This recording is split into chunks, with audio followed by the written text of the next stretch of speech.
সাধারণত কি কি কারণে এই কাঁধে ব্যথার কারণ হয়ে থাকে বা কাঁধে ব্যথা হয়ে থাকে রোগীদের?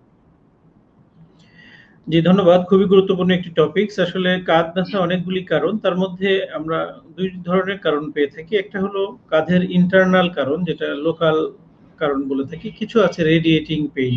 তো আমরা যদি লোকাল কারণের কথা বলি, সেক্ষেত্রে কয়েকটা জিনিস আমরা এখানে দেখতে পাই। যদি কাঁধের গঠনটা আমরা চিন্তা করি, এই শোল্ডার জয়েন্টের সারাউন্ডিং যে মাংসপেশি লিগামেন্ট গুলা রয়েছে, সেই লিগামেন্ট গুলাতে বা মাংসপেশিতে যদি কোনো আঘাত হয়, যেমন আমরা অনেক সময় হঠাৎ করে একটা ঢিল ছুটতে গেলাম, কিংবা গাড়ির হাতল ধরে বসে আছি, একটা জোরে ব্রেক করলো, কিংবা অসাবধানতাবশত ভারী কিছু উঠাইতে গেলাম।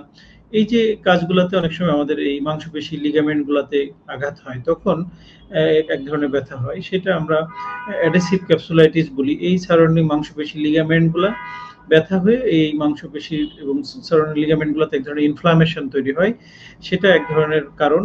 এছাড়া দেখা যায় যে অনেক সময় আমরা রেডিয়েটিং কিছু কারণ পাই, যেমন ঘাড় থেকে যে নার্ভ গুলো আমাদের হাতের দিকে আসছে, কোনো কারণে যদি সেই নার্ভের উপর চেপে থাকে, সেক্ষেত্রে পেনটা রেডিয়েট করে কাঁধের দিকে, হাতের দিকে চলে আসে। সেই কারণে আমাদের অনেক সময় কাঁধে ব্যথা হতে পারে।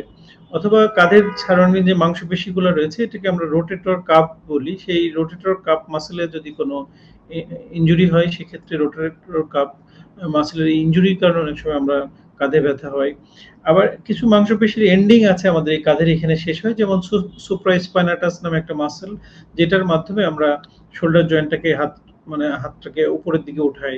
তো এই সুপ্রাস্পাইনাটাস মাসেলের যে টেন্ডন, সেখানে যদি কোনো ইনফ্লামেশন বা প্রদাহ হয়, সেক্ষেত্রেও আমরা বলি সুপ্রাস্পাইনাটাস টেন্ডিনাইটিস। এরকম আসলে বিভিন্ন কারণ রয়েছে, যে কারণগুলোতে আমরা এই শোল্ডার ব্যথায় ভুগে থাকি।